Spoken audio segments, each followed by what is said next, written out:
turagushimiye mukunzi wacu wowe udahwema kutwereka ko turi kumwe, ukaba udahwema nanone gusangiza ubutumwa bwiza abandi. Ibiganiro byacu kabisangiza inshuti zawe kuri Facebook, WhatsApp, YouTube, ahantu henshi hatandukanye ku mbuga nkoranyambaga. Uwo muhate rero turagushimira kubera ko bidufasha kugeza ubutumwa bwiza kuri benshi. Mu by'ukuri ni ubutumwa bwiza bushingiye kuri Kristo Yesu, bushingiye ku cyo Yesu yakoze, budashingiye ku mirimo ya muntu.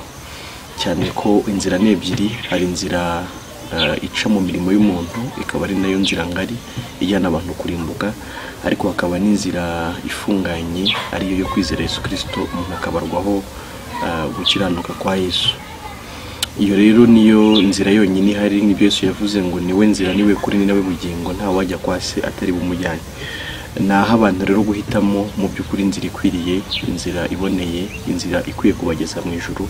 Ariko nanjye nkabahitiramo nta yindi nzira ibaho keretse kwizera Yesu ukajyanwa mu ijuru. N'ibyo Yesu yakoze atari ibyo wowe wabasha gukora, kubera ko iyo biza gushoboka ko umuntu agira ikintu yakora kugira ngo azaragugame iby'Imana, Yesu ntabwo ari kwirirwa aza mu isi, Yesu ntabwo ari kwirirwa apfa. Impamvu yaje nuko nta kintu na kimwe umuntu ari kubasha gukora kugira ngo Imana imwemere. Ijambo rero ry'ubutumwa bwiza turi buganireho uyu munsi ni ijambo riri mu Baroma ibice 3 umurongo wa 21 kugeza ku murongo wa 24.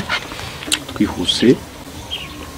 Abaroma ibice 3 umurongo wa 21 kugeza ku murongo wa 24 haravuga ngo ariko noneho hariho gukiranuka kw'Imana kwahishuwe kudaheshwa n'amategeko, nubwo amategeko n'ibyahanuwe ari byo biguhamya.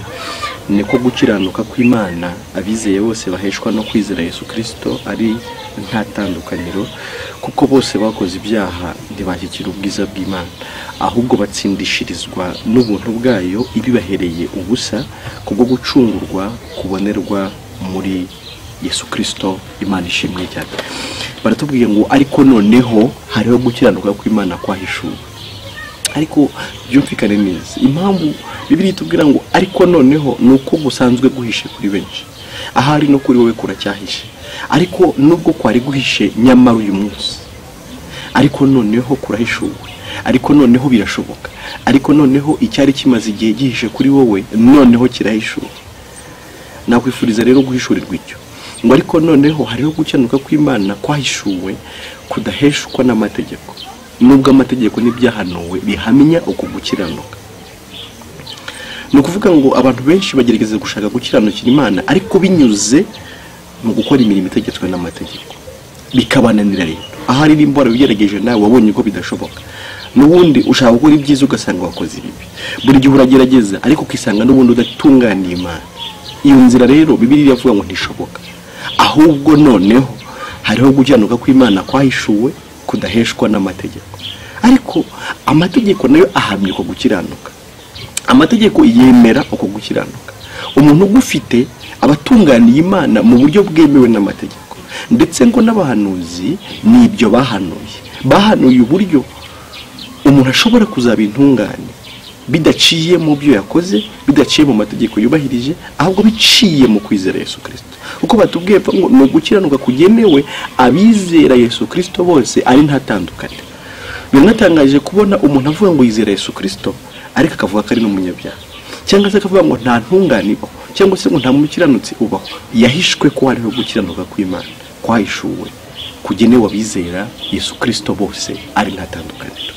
Ariko uyu munsi nawe ukwakire, uyu munsi ntongere gushidikanya, uyu munsi umenye ngo birashoboka kuba umukiranutsi ariko biciye mu kwizera Yesu Kristo, bidaciye mu mirimo itegetswe n'amategeko. Ngo kubera iki? Ngo kubera ko bose bakoze ibyaha ntibashyikira ubwiza bw'Imana.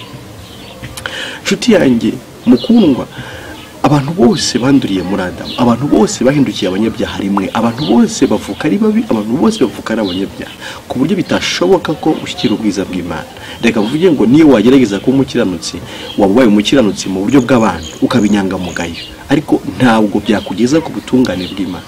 Kandi Imana ikeneye umuntu utunganye nk'uko nayitunganye. Kuko bose bakoze ibyaha, umuntu 23, kuko bose bakoze ibyaha ntibashyikira ubwiza bw'Imana. wumve ko Imana irashaka umuntu ufite ubwiza nk'ubwayo. Ese wabukura niyo watungana mu buryo bw'abantu, niyo wabinyangamugaye washimwa n'abantu, ariko si ubutungane bw'Imana ubwo hoya. Abantu rero bose bamaze kubura ubutungane Imana yashakaga, ihitamo kubahereza ngo ari ntatandukaniro, ikabuguha nanjye ikabumpa. Nimba wizeye Yesu Kristo nawe uhabwa ubwo butungane, ukaba intungane ariko ku rwego rw'Imana, ku rugero rw'Imana. Impamvu ari ku rugero rw'Imana nuko ari ubutungane ubarwaho, ntago ari ubutungane ukorera, so ubutungane bwo muri kamere yawe hoya. Ahubwo Yesu yishyizeho ubunyabyaha bwawe, ariko kugira ngo nubyemera aguhe ubutungane bwe mugurane. Ni ubutungane umuntu ahabwa bw'Imana. Yesu yishyizeho ibyo atakoze, yishyiraho ibyaha atakoze, ariko kwari ukugira nubyemera ko yishyizeho ibyaha byawe byose, nawe aguha ubutungane bwe, ubarwe nk'intungane ntacyo gutungana wakoze. Ubwo n'ubutungane bwahishuwe, ubwo n'ubutungane buhishwe kuri benshi, ariko nawe uyu munsi yaba ari umunsi wawe wo kubuhishurirwa, nawe ukaba intungane imbere y'Imana, ukaba intungane ku rwego ishaka Imana, ukaba intungane ku rwego rushyitse, ukaba intungane ku rwego rudahinduka. Apana ubutungane uyu munsi ejo ukaba wahindutse umunyabyaha. No. Ni ubutungane ubarwaho kugeza iteka ryose, kubera ko Yesu ntacyo yigeze akora, nawe yaguhaye ubutungane bwe, ubaye intungane by'iteka ryose.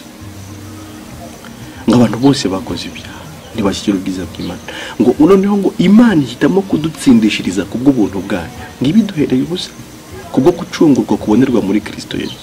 Byumvikane ko gutsindishirizwa ni ukubarwaho ibyo utakoze, ni ukubarwaho ibyo utakoreye. Imana ihitamo kutugira intungane ku buntu, ibiduhereye ubusa kubwo gucungurwa kubonerwa muri Kristo Yesu, kubera ko habonetse ujya mu cyimbo cyacu, aratungana mu cyimbo cyacu, arangije atugera ubutungane bwe, ahubwo atwara ubunyabyaha bwacu arabuzira, kugira ngo natwe ubutungane bwe buduheshe kujya mu ijuru. Nawe uyu munsi wajya mu ijuru, ntabwo bigoye, ntabwo bikomeye. Icyo wabuze no kwizera Yesu Kristo, icyo wabuze no gutandukanya kuyoboka idini no kwizera Yesu.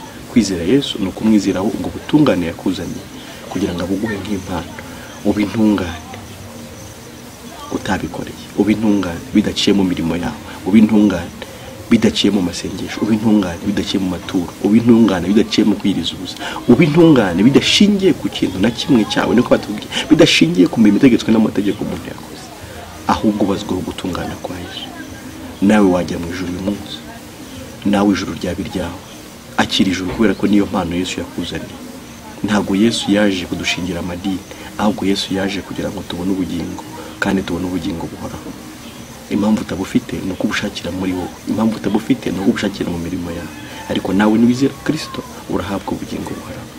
Ubu gukiranuka kuva ku Mana kugenewe abizera Yesu Kristo bose nta tandukaniro, nawe kwawe uyu munsi, nawe ukaririmba ko ubaye intungane, ariko atari ku bwawe ahubwo ari ku bwa Yesu. No butungane umuntu ahabwa ku muntu, kuki warimbuka kandi impano y'ubutungane yaratanzwe? No kuba intungane, no kuba umwere imbere y'Imana, no kuba utabarwaho icyaha imbere y'Imana, ariko bidashingiye ku cyo wakoze, ahubwo bishingiye ku cyo Yesu yakoze, kikakwitirirwa. Imana ikakubara nk'utagira icyaha imbere yayo. Ibyaha byawe byose Yesu yabyishyizeho arabihanirwa, ahubwo nk'ikinyuranyo aguha ubutungane bwe, kugira ngo wowe ubwawe nawe ubuhemberwe. Nk'uko Yesu yazize ibyaha atakoze, nawe wagerwa mu ijuru n'ubutungane utakoreye. Imana iguhishurire umusaraba wa Yesu, Imana iguhishurire impano y'ubugingo buhoraho yaduhereye mu mwana wayo. Twongeye kugushimira ku mwanya waduhaye kugira ngo tuganire, ariko tukomeze no kugusaba kugira ngo usangize ubutumwa inshuti zawe, kugira ngo ubutumwa bwiza bugere kuri benshi, hanyuma nabo bakizwe bahabwa ubugingo buhoraho. Imana ishimwe ku bwawe, Imana ishimwe ku bwa Yesu, none n'iteka ryose. Amen.